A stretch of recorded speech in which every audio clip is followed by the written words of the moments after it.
if you focus on quality, one video will get views for the next 10 years. And you cut the clip there so that they have to watch the podcast to find out. And that's basically creating curiosity. One of the biggest mistakes people make when trying to hook their audience is by making them confused instead of curious. So if someone wants to make an impact with a YouTube channel and impact a lot of people, what would be your main advice?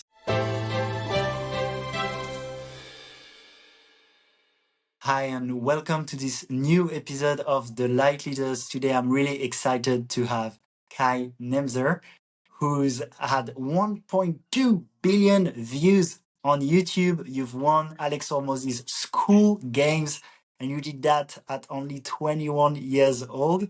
And I've been following you and what you've been doing with it, and I think you're a wizard of creating YouTube videos that get a lot of views, and you've been coaching a lot of people on it now. So I'm excited to have you for two reasons. One, obviously, is I help people start a podcast, a YouTube channel, and I know a lot of leaders of the newers. They want to play that game of social media to share a more empowering, enlightening message to the world. And also just for myself, because I've been very inspired by what you're doing, and I'm learning a lot on this myself. So Kai, thank you so much for coming to the show. And my first question is, what are you grateful for today? That is a good question. Wow. Well, I'm grateful for you. I'm grateful for you for following up with me and making sure that we actually made this happen eventually. I know I'm not the best at responding actively all the time, but I'm also grateful for Steve Jobs for inventing my phone to respond with.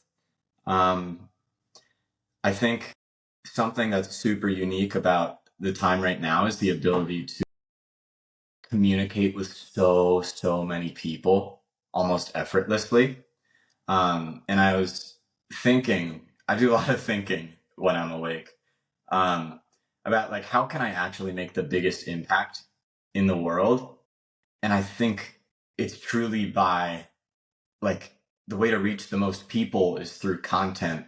And there's so many people that are now wanting to make a living through content that helping people help people by helping people make content to help people is a really high leverage thing to do. And so I'm grateful for the technology to be able to do that, the whatever industry to be able to do that, and that so many people are interested in it. And you know, there's pros and cons of social media and the internet, but I think it really just depends on how we use it. And if we see it as a tool, we can use it to really expose the world to amazing knowledge that not everybody actually knows. So I'm grateful for that as well. Amazing, Kai. And thank you. And we'll definitely dive into it. I love that you share about the impact we can have. And it's interesting because sometimes on my own journey to building my podcast and my YouTube channel, I can see my mind wanting always more. But at the end of the day, even when you do a video that has 500 views and let's say 30% stay until the end, that's like 200 people that watched all of your video, or 150. And imagine if you were in a room and you impacted so many people, you'd find it's amazing. So obviously you've had 1.2 billion views, and we'll talk about having millions and millions and billions of views, which is exciting. But I want to tell people also, even if you have a few hundred or a few thousand, it can be really amazing and impactful and something to celebrate in itself.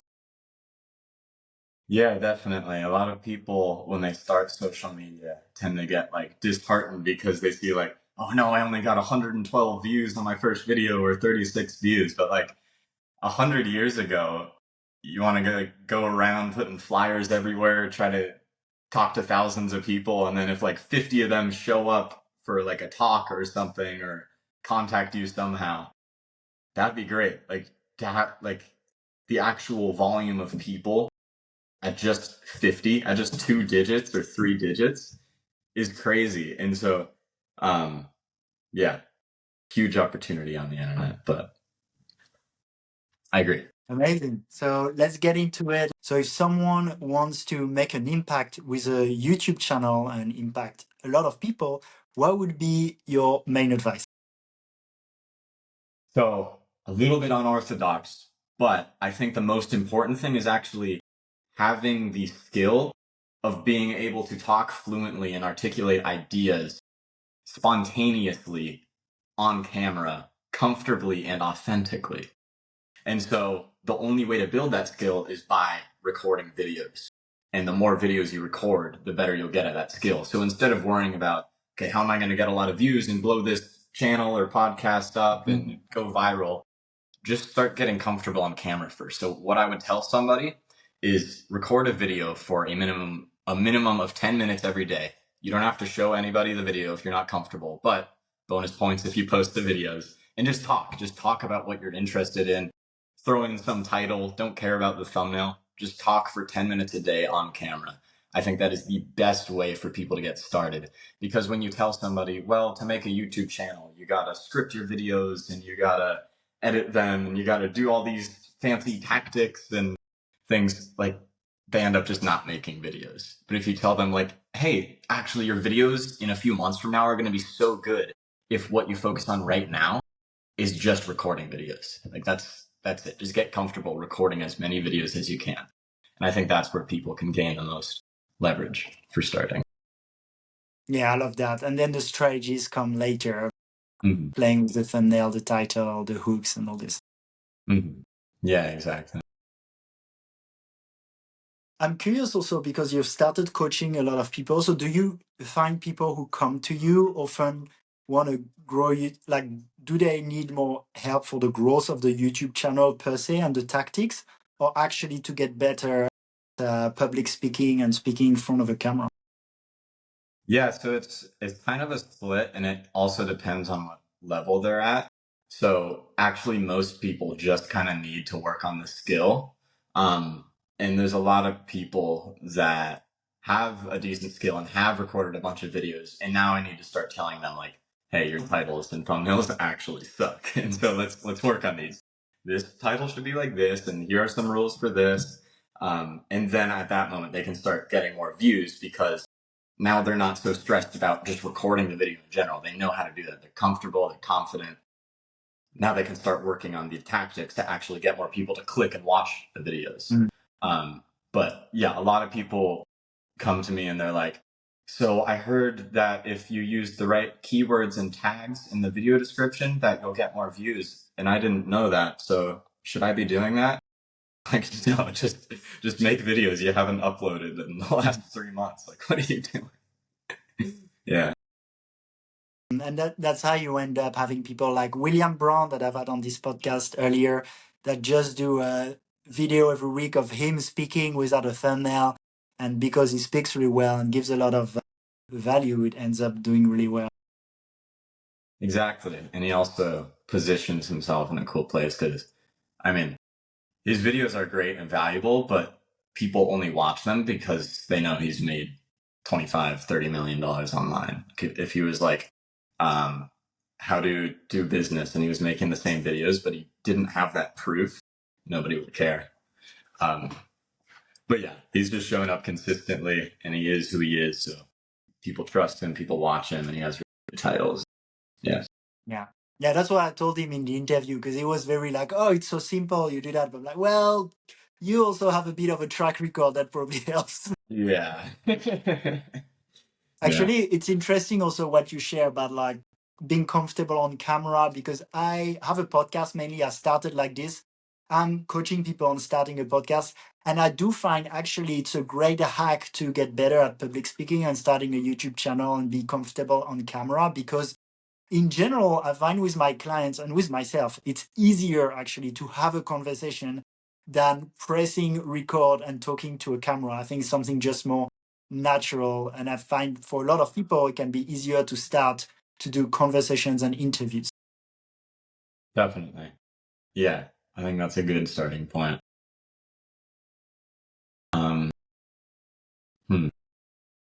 Yeah, I think different people are different. Like, some people, for me, it would be way easier because I'm super introverted. So, like, I would rather just talk to a camera. If I had never made videos before, I think I would start making videos easier by just learning how to talk to a camera. But some people that like really love just communicating can start recording themselves talking to a human, and then learn how to translate that skill over to Mm. remove the human, and now you're still talking to a camera. I love that. Yeah, thank you, Kai. I'd love to ask you, because you say it depends on people also, where they're at. Should they work on the thumbnail, the title, or more, or their positioning and the niche, or just being comfortable speaking? Could I ask you, you've looked a little bit at my channel and we're in a conversation right now. What advice would you have for me and my YouTube channel? Yeah, so I think making the packaging look more professional in general, and like it's hard to say terms like that because it's vague. It's like, okay, make it more professional. What does that mean? Like, make this little detail higher quality, make the text different, make it less. Like, I would have to analyze every single aspect and tell you literally what to do. I couldn't put like vague terms on how to make the thumbnails and titles look more professional because that makes sense in my head, but it probably doesn't make sense to somebody who hasn't studied YouTube as much as I do. Um, but I think if you have more consistent and kind of like clean, professional looking packaging, I think people will more consistently click onto your channel and your following will grow more consistently. Um, and then another thing is I would just think about the experience of the viewer more, and how you can help them engage more in the podcast, especially digital, like online podcasts are really hard for a consumer to watch because there's so many options of way more even stimulating podcasts. Like Joe Rogan, he's got 10 different cameras with all these different angles, and you're watching, and it's constantly cutting from person to person, and it's all high in depth. And it's like you have to get creative if you don't have the budget to have that kind of high production. But there's a way to do that. And yeah, so I've actually been working with the school podcast right now. And so I've gotten some insights from having like their most viewed video was 3,000 before I started working with them. And now they've got one with like 85,000 and one with 20,000 views. And we've slowly upgraded kind of just all aspects of the experience of people clicking and watching the videos.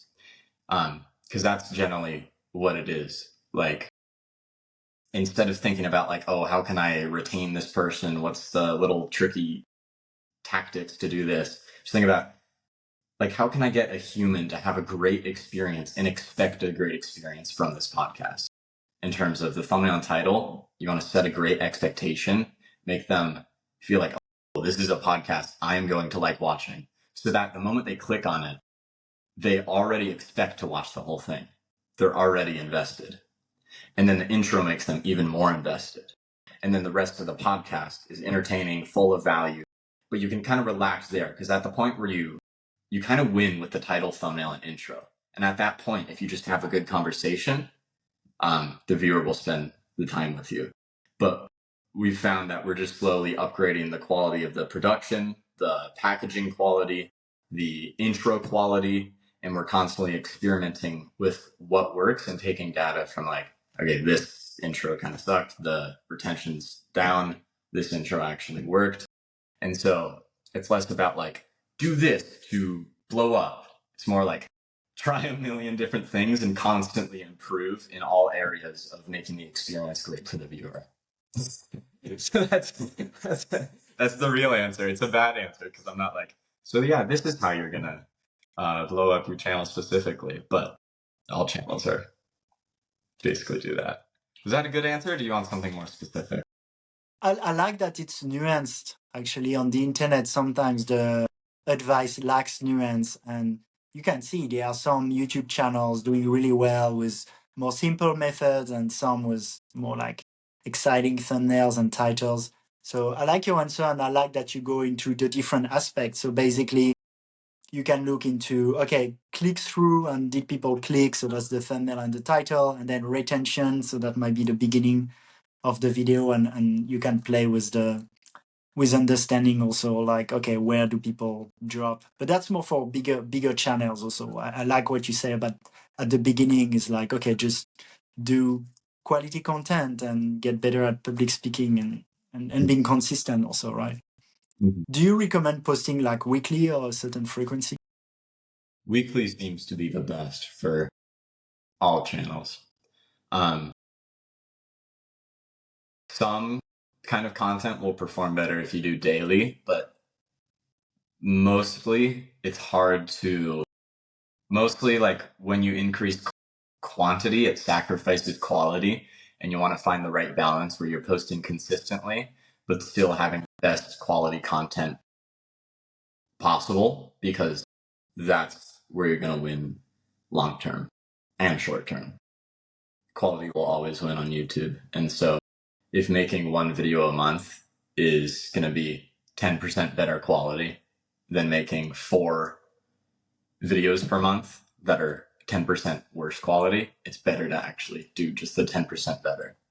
Um, and then you can also look at the data. So maybe that's wrong. But usually, like long term, if you focus on quality, one video will get views for the next 10 years. Yeah, YouTube has an interesting positioning where people subscribe to your channel. So you get those faithful followers, subscribers that you want to nurture. But at the same time, it also works like research platform, almost like a Google where people search and there's suggestion. And so you can have a few subscribers, but one video that really blows up because it's really good. So it's a bit in that in between where it gets discovered and you get your subscribers. And so for subscribers, it's nice to have a certain frequency, but also to get new people, it's nice to have a few really, really good videos, right? Yeah, definitely. I think if you look at it this way, first impressions really matter on YouTube, because it's like if somebody's never seen you before and then they click onto your video, the first impression decides whether they keep watching the video, and that decides whether they watch another video and watch another video and then become a fan of you and then start watching you every day and then join your school community and then buy your product and then buy your coaching. It's like the first impression makes or breaks all of that, like all of that. And so I wouldn't make a video that I don't want to be somebody's first impression. So I think videos should always appeal to your current audience, but can also appeal to a cold audience. And so I don't like videos that are like, hey, what's up, guys? Welcome back to the channel. In this episode, we're going to be doing this. Because it's like, it just feels like I'm left out if I'm new to the channel. Like, oh, this is just the friend group hanging out, watching this video. And I wasn't invited, but now I'm here and now it's awkward. Now it's not that extreme because people are used to YouTubers saying, yo, what's up, guys? Welcome back to the channel. But I think I would be a bit more mindful that, like, yes, make your viewers happy, treat them like family, but also be super welcoming to new viewers in a way where your content's just as consumable for people that have never ever seen you before, and it leaves a lasting impression on. I love that. I love that. And actually, that touches also for me on the topic of niching or not. And I know it's something that will interest other people. So in my Light Leaders podcast, I have many different interests. I actually have quite a lot of success in the raw vegan niche, where I have some videos that are around 10,000 views or more.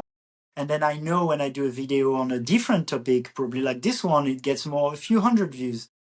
But I'm also really excited about doing it. And it might also target the people who will be more likely to do coaching with me, for example. So as a parenthesis, I'm doing coaching for people who want to start a podcast, especially leaders of the newest. So that's my positioning. And to the viewer, if you're interested in having a discussion, I put a link in the description. But so when is it a good idea to niche down or to stop doing something? My idea is have some episodes where it's more on that raw vegan niche where I get a lot of views, people get to know what I'm doing and the channel. And then listening to people like Dan Coe, I'm like, okay, people like also multidimensional people. It's okay. I don't have to be just my niche. So they learn that I'm also into creating online businesses and podcasting and helping people do that and many other things.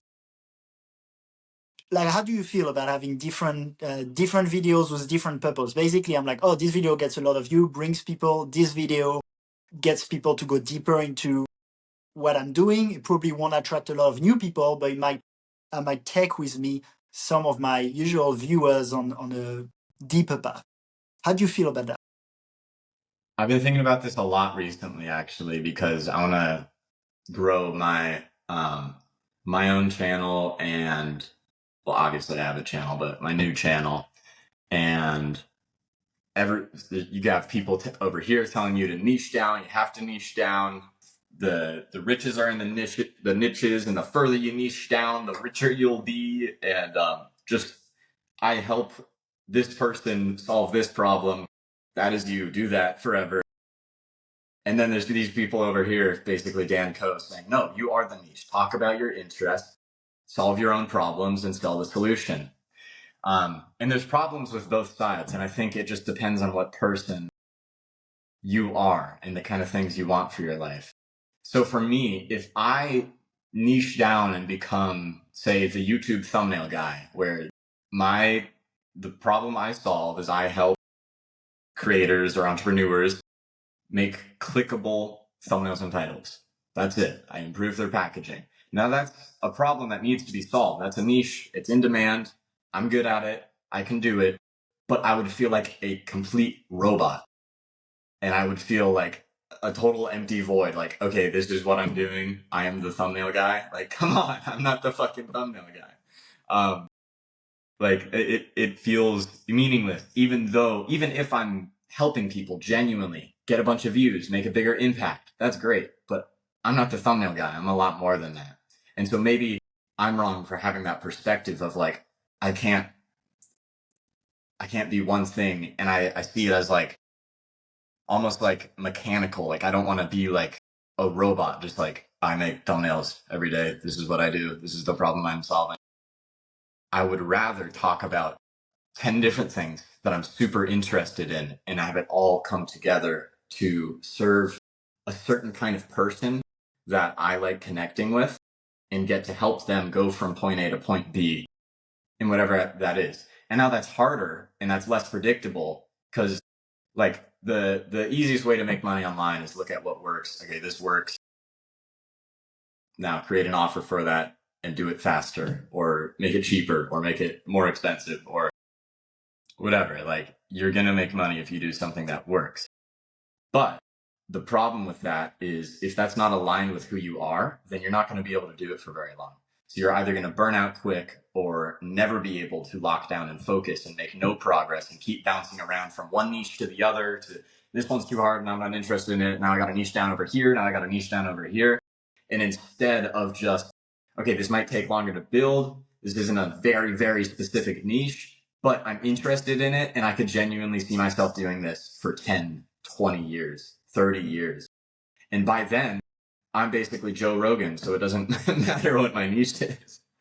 Now, I don't think becoming Joe Rogan is a great business model, but I think along the way of genuinely talking about your interests and being yourself to the fullest degree that you possibly can, people are going to connect with you on another level than if you were the podcast guy.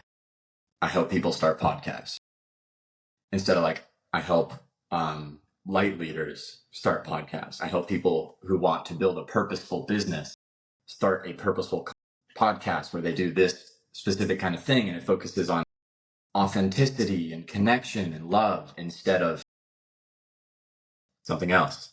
And I think you can create an audience through that for sure. And you can create trust with that audience. And then people still want things. All those people have problems. And so you want to find, like, once you have that audience, you want to find a problem they're having so that you can solve it. Like, what's the most common problem for your audience? And if you don't want to do that, find another one. And so like it's definitely harder to get clients to coach them and help them start a podcast from a podcast that's not about starting podcasts. Like if there was a content creators podcast and all you talked about was social media strategies and all these different things, and your product was helping people start podcasts, that would probably be easier than what you're doing now. But you might burn out after 2 months.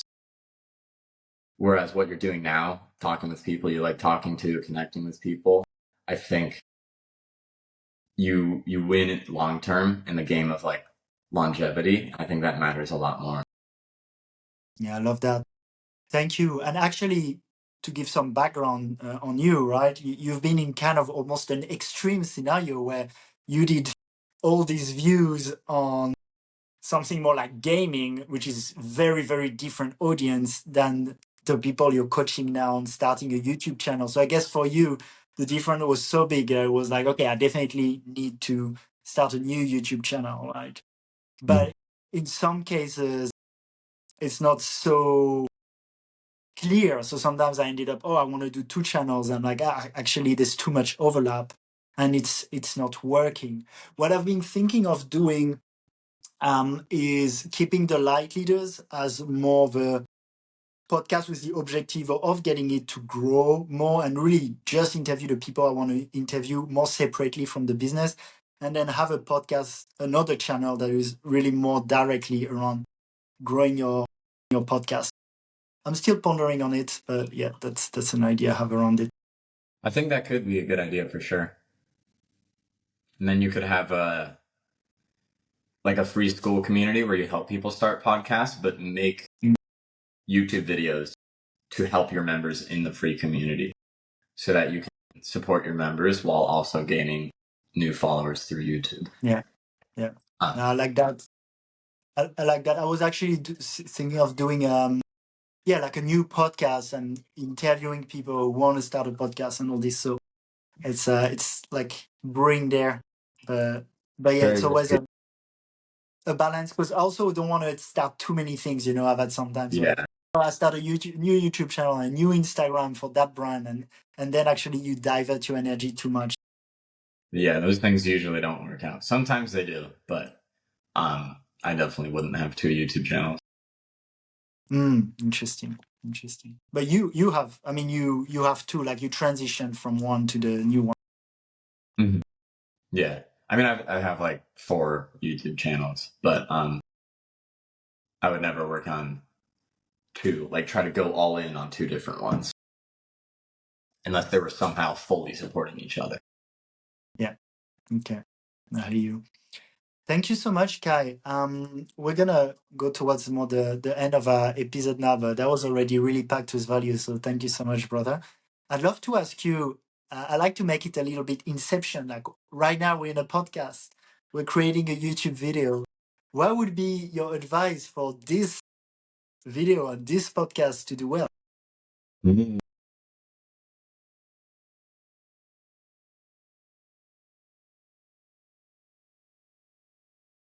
So we've been experimenting with different hooks in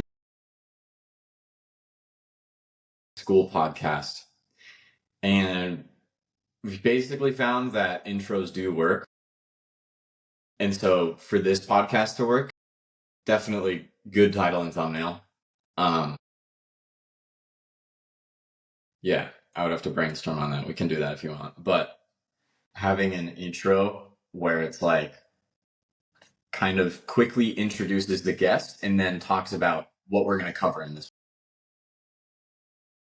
And Yeah, then a few what do you clips from think? the podcast too.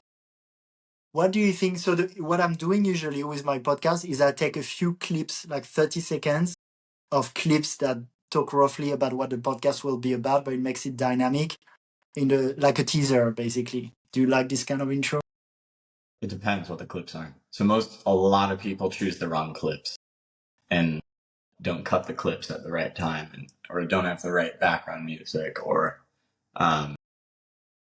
yeah, it's very easy to do it wrong.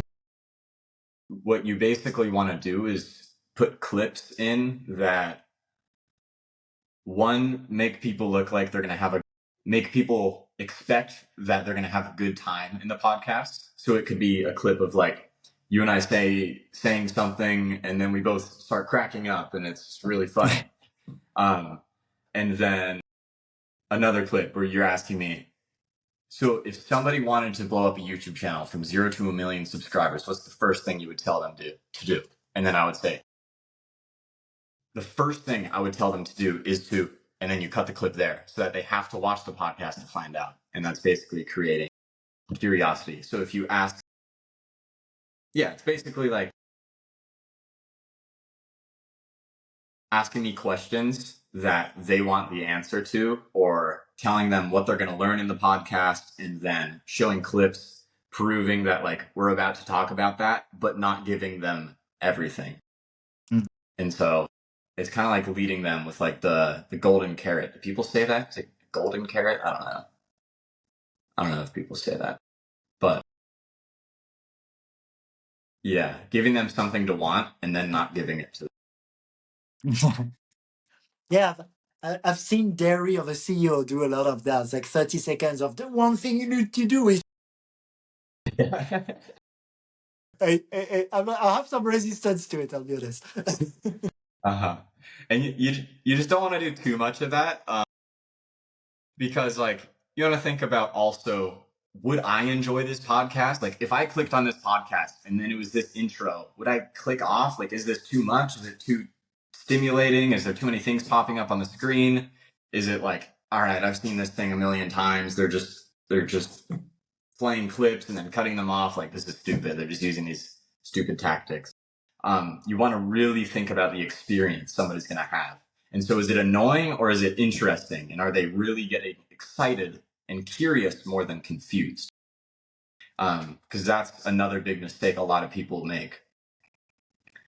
You could use this as a clip.